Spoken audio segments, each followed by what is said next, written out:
إيه الأخبار يا شباب؟ يا رب تكونوا بخير. معاكم مستر فادي أيمن، والنهاردة هنتكلم على قابلية القسمة. طبعا ده درس هتلاقيه في 6 ابتدائي، وتبقى عارفه عموما يعني إذا كان ابتدائي أو إعدادي. هنا بيقول لي قابلية القسمة على 2. يقبل العدد القسمة على 2 إذا كان العدد زوجي، يعني أي رقم زوجي في الدنيا هيقبل القسمة على 2. يعني 4 تقبل على 2، 6 تقبل على 2، 8 تقبل على 2، 16 تقبل على 2.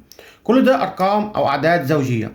طيب هنا لو عندي رقم مكون من رقمين زي الأرقام دي، قال لي لو الأحاد عندك عدد زوجي، يعني 0 2 4 6.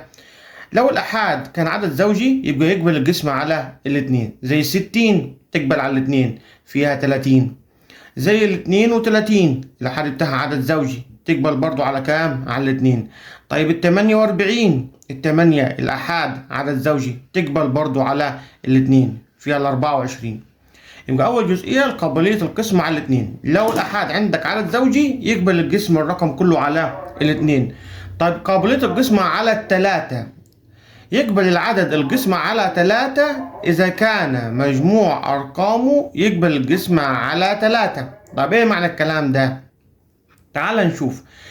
لو بصينا على 24، لو جمعت أرقامها هيطلع لك 6. طيب الستة دي تقبل القسمة على 3؟ تقبل. لو جمعنا الاتنين والأربعة يدي لك كام؟ يدي لك 6. والستة تقبل القسمة على كام؟ على 3.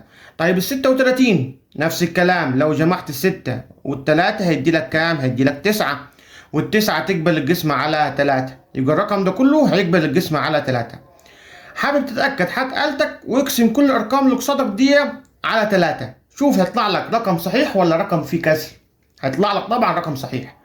طيب 126 خلاص، لو جمعنا أرقامها عبارة عن 1 و2 3، 3 و6 9 برضو مجموعهم 9. التسعة برضو تقبل على 3، يبقى الرقم كله يقبل على 3. طيب ال27 اجمع 2 وال7 9 برضو.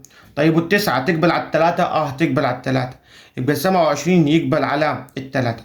طيب ال81 نفس الوضع، الواحد والثمانية مجموعهم 9، والتسعة تقبل على 3. يبقى انا بمسك الرقم اللي قصادي، عايز اعرف هل هو بيقبل القسمة على 3 ولا لا.